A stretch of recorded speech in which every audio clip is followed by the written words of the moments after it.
तर येत्या निवडणुकीमध्ये भाजप शिवसेनेची युती अशक्य आहे। भारतीय जनता पक्षाच्या माजी खासदार डॉक्टर हिना गावित यांनी विधान केलंय। शिवसेना कदापि भाजप सोबत राहणार नाही।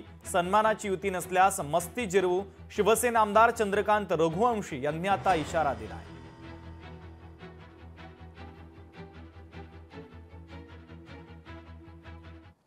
नंदुरबार विधानसभेमध्ये तर शिवसेनेशी युती होणार नाही असं स्पष्ट गावित साहेबांनी वक्तव्य मागच्या काळातच केलेले होतं।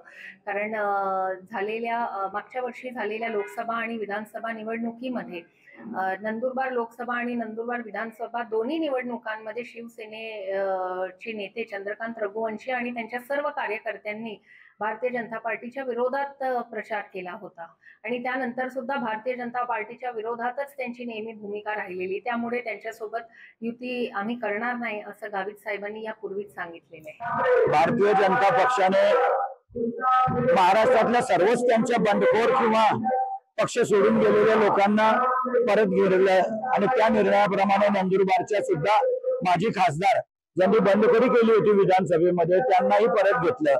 आता तो अंतर्गत भारतीय जनता पक्षाचा प्रश्न आहे, पण आम्ही याच्यापूर्वी जाहीर केलेलं आहे की जिथं सन्मानाने भाजप आणि शिवसेनेची युती होईल तिथं आम्ही युती करायला तयार आहोत। बाकी ज्यांची मस्ती असेल त्यांची मस्ती सुद्धा जिरवायला आम्ही तयार आहोत।